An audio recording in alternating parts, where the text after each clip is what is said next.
I knew the request was coming before she even opened her mouth. Amanda had been dropping hints for weeks, little comments about her mother living in a tiny, suffocating apartment, about how a good husband would want his wife's family taken care of too. When she finally said the words, "I think you should buy Mom a house," I laughed. Not because it was funny, but because it was so wildly out of touch with reality that I couldn't believe she meant it. We could barely afford the mortgage on our own place, and here she was, expecting me to sign up for another one. She stared at me like my hesitation was some kind of personal insult. The truth was simple: I couldn't afford it. No savings account, no second income, no secret inheritance. Just me, my job, and a stack of bills that already kept me up at night. I told her no. Plain and direct. And that was the moment everything shifted. Amanda didn't scream, didn't throw anything, didn't even argue. She just went quiet. Cold quiet. Like the decision had already been made in her head, and it didn't involve me anymore. At first, I thought it was just her way of sulking. But then I noticed the changes. The late-night texting, the sudden work dinners, the way she dressed sharper when she said she was going out. I tried to tell myself it was nothing. I tried to believe she'd eventually let it go. But deep down I knew. She wasn't just looking for a way to take care of her mother, she was looking for a way out. And she was willing to use another man to get it. What she didn't know was that I was watching. Waiting. Keeping track. And when the truth finally surfaced, I wasn't going to let it slide. Because I'd grown up watching my father let betrayal eat him alive. I wasn't going to repeat his mistakes. This wasn't just going to be the story of my wife cheating. It was going to be the story of what I did about it. It started small, little lies that didn't hold up under daylight. Amanda claimed she was meeting a friend for dinner, but I'd find the receipt from a restaurant across town. She'd say she was working late, but her car wouldn't be in the office lot when I drove by. I wasn't snooping at first. Just checking. Reassuring myself I wasn't crazy. But the more I checked, the worse it looked.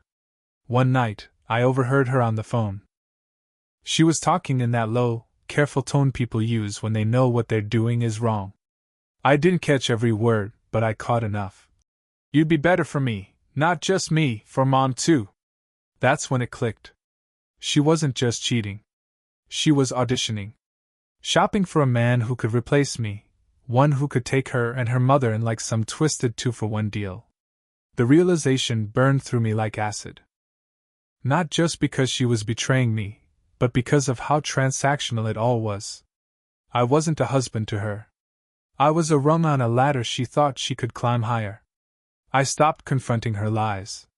Instead, I let her think she was getting away with them. I wanted her to feel safe, comfortable, careless. Because every lie she told was another thread I could pull when the time came to unravel everything. And that time was coming. The thing about betrayal is that it changes a man. It sharpens him. Makes him patient in ways he never thought possible. I knew Amanda thought I'd just accept it, the way my mother had accepted my father's infidelities. But she was wrong. I wasn't going to beg. I wasn't going to fight for scraps of love that weren't even real anymore. I was going to make sure that when her little plan collapsed, and it would, she'd have nothing left to stand on. Not me. Not her mother. Not the better option she thought she'd found. This was no longer about saving the marriage. It was about revenge. I stopped pretending to be blind. Not with her, not with myself. When Amanda came home late, I didn't ask questions. When she dressed like she was going to a photo shoot instead of grabbing drinks with coworkers, I didn't comment. My silence was my weapon, and she mistook it for weakness. That's the thing about people like her. They think the absence of confrontation means you're clueless. What it really meant was that I was giving her rope. Enough to tie herself up with, enough to hang herself. The first undeniable proof came in the form of a hotel charge. I knew we hadn't gone anywhere. The receipt sat in the bank statement like a little flag waving me down, a Hilton downtown, 2 nights earlier. A weekday. She didn't even bother hiding it. She probably assumed I wouldn't check, that I'd just trust her like always. Then came the smell. Not perfume, cologne. A strong, musky kind I'd never wear. It lingered on her clothes, even after she tried to wash it out. That scent was like an alarm bell, confirming what I already knew. Still, I waited. One Saturday afternoon, Amanda left her phone on the counter while she showered. I didn't even mean to snoop, but when the screen lit up, his name was right there. "Can't wait to see you tonight. Maybe we should look at listings tomorrow?" Listings. She was literally planning house hunting with another man while still living in the one I was breaking my back to pay for. I didn't explode. I didn't storm into the bathroom and demand an explanation. Instead, I put her phone back exactly where it was and went to the garage. I sat there in the dark, surrounded by the smell of oil and dust, and let the anger boil down into something sharper. This wasn't just betrayal. This was insult. She wasn't only replacing me, she was trying to erase me. And I decided right then, if Amanda wanted a future without me, then fine. But she wasn't going to get the smooth landing she expected. No soft cushion, no rich new provider waiting with open arms. She was going to fall. Hard. And I was going to make sure of it. The night it all came crashing down wasn't planned. Not by me, anyway. It was Amanda who slipped up, Amanda who thought she was clever enough to juggle two lives without consequence. She told me she was going out for girls' night. I nodded, gave her a casual smile, even handed her $20 for an Uber so she wouldn't have to drive. She took it with a kiss on the cheek, the kind that felt more like a formality than affection, and left. I waited 20 minutes, then got in my truck. I didn't have to guess where she'd be. The name from the text messages, Brad, had already given me enough to find him. A quick search, a little patience, and I knew his car, his hangouts, even his apartment. That night, her girls' night ended in his parking lot. I parked far enough away to watch without being seen. My stomach twisted when I saw her step out of her car in that little black dress she used to wear for me. She adjusted her hair in the side mirror, then strutted up to his building like she owned the place. Brad came out to meet her. Tall, broad-shouldered, the kind of guy who probably never had to say no to anything in his life. He scooped her up in his arms like something out of a romance movie. She kissed him like she'd been starving. And just like that, the last flicker of denial inside me died. I didn't go confront them. I didn't cause a scene. Instead, I drove home, sat at the kitchen table, and poured myself a drink. When she came back hours later, hair messy, perfume drowned out by his cologne, I was still there. "Long night?"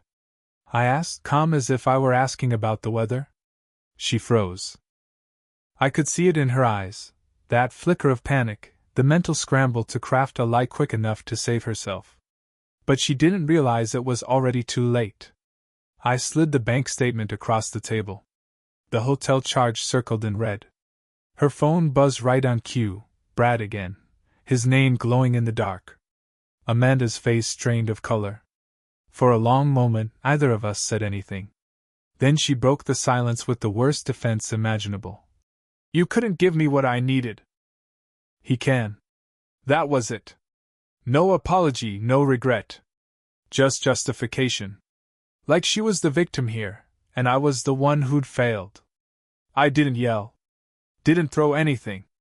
I just sat back, let her words settle into me like a knife twisting deeper. Then I smiled. A small, cold smile. "Good," I said. "Because you're going to need him more than you think." She didn't know it yet, but I'd already started laying the groundwork for what came next. Amanda wanted a better option? Fine. I was going to make sure she ended up with nothing but ashes. The morning after her confession, Amanda acted like the world hadn't ended. She made coffee, scrolled her phone, hummed a little tune under her breath. It was the same arrogance she'd carried through the entire affair, as if I'd just roll over and accept it. She thought she had leverage. She thought because I couldn't buy her mother a house, I was powerless. But here's the thing, power doesn't come from money alone. It comes from information. From patience. From knowing exactly where to press until everything caves in.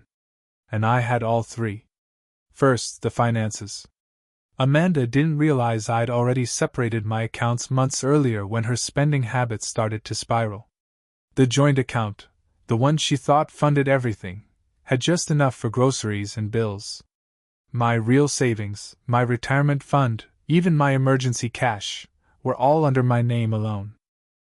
If she thought leaving me meant taking half my money, she was in for a shock. Second, her better option. Brad wasn't the knight in shining armor she pictured. He had debt. Lots of it. Car loans, maxed out credit cards, even a foreclosure in his past. A man like that wasn't going to buy Amanda's mother a mansion. Hell, he could barely keep his own lights on. And third, her reputation. Amanda had always been obsessed with appearances. Perfect Instagram photos, charity events, showing off like we were the model couple. If word got out that she'd been sneaking around while living off my paycheck, that image would crumble. And with it, the friends she thought were hers for life. So I waited. Collected. Lined up every piece like a chessboard. I started with the documents. Bank statements, screenshots of her texts, receipts. I put them all in a neat little folder labeled insurance. Just seeing it there gave me a sense of control I hadn't felt in months. Then I made sure to play the part of the oblivious husband in public. Smiled when neighbors waved. Walked Amanda's mother's dog when she wasn't feeling up to it. Even took Amanda out to dinner once or twice, letting her think I was clinging to what little we had left. She didn't see it, but every gesture was a mask. A distraction? Because behind it, I was already pulling at the first thread. Amanda thought she was hunting for a new provider. What she didn't know was that she was the one being hunted. And soon enough, she was going to find out exactly what it feels like to be trapped. Amanda grew bolder once she thought I'd given up. She'd vanish for entire weekends, spinning excuses about helping Mom with errands.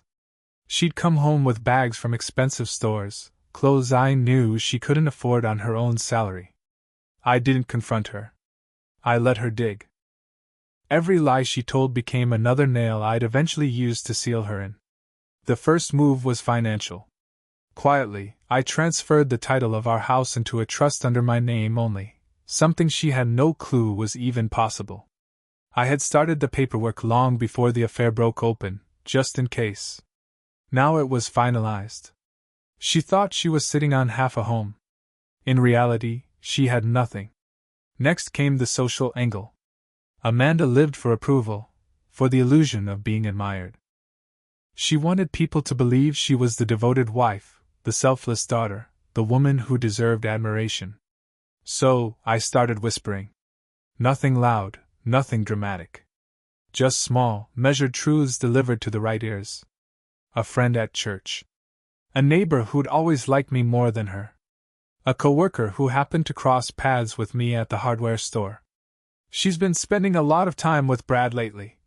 I'd say casually, as if it pained me to admit it. I'm just trying to keep our life together. Rumors spread faster than gasoline on a fire.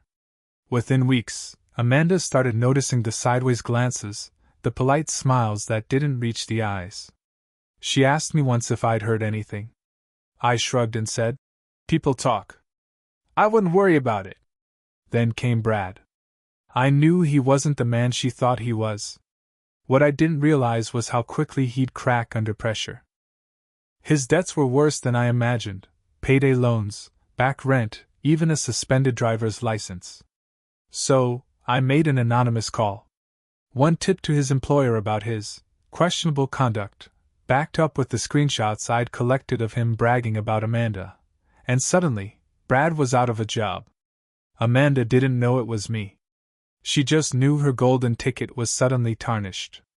That's when the cracks between them showed. The arguments got louder. She came home in tears more than once, muttering about how he wasn't who she thought he was. I said nothing. Just handed her a tissue, kissed her on the forehead, and went back to whatever I was doing. She didn't realize the walls were closing in. Not yet. But soon enough, Amanda would learn the truth. She hadn't traded up. She hadn't escaped. She'd walked straight into a cage, and I was the one holding the key. It didn't end with a bang. It ended with silence. The kind that follows when everything someone has built comes crumbling down, and there's nothing left to cover it up. Amanda's life unraveled in pieces. First, Brad cut her off. One night she stormed through the door with red eyes and mascara streaks, tossing her purse on the counter so hard it spilled open. She muttered something about him being a fraud, and locked herself in the bedroom. I didn't bother asking what happened. I already knew. Brad was broke, jobless, and now her problem, not mine. Second, her reputation. The whispers I'd seeded had grown roots. Invitations stopped coming. Friends she used to gossip with at brunch suddenly had other plans. Even her mother noticed, asking why people seemed distant lately. Amanda brushed it off, but I could see it eating her alive. Third, the house. The night she finally tried to throw divorce papers in my face, she learned the truth. She marched into the kitchen, waving the envelope like a weapon, ranting about how she'd take half of everything, how she'd start fresh with or without me. That's when I slid the trust documents across the table. Her name wasn't on them. Hadn't been for months. The house, the savings, the assets, all mine. Her face drained of color as she flipped through page after page, each one confirming that she had no claim to anything. She tried to speak, but no words came out. For once, Amanda was speechless. I leaned back, calm as I'd ever been, and said, "You left me a long time ago. I just made it official." From there, it was a slow descent. She packed a bag, muttering about staying with her mother. For now. I let her go. I didn't shout, didn't slam doors. Just watched her walk out, carrying the pieces of a life she thought she'd upgraded from. A week later, Brad dumped her completely. Her mother called me once, asking if I knew why Amanda was so depressed lately. I told her gently that maybe her daughter's choices had finally caught up with her. And that was the truth. Because Amanda didn't just lose me. She lost the safety net, the respect, the image of herself she'd worked so hard to project. Revenge isn't always fire and fury. Sometimes it's colder than that. Sometimes it's just making sure the person who betrayed you finally sees themselves clearly, stripped of excuses, stripped of pride, stripped of the lies they wrapped themselves in. I didn't ruin Amanda's life. She did that herself. All I did was remove the cushion. And when she fell, there was nothing left to break the impact.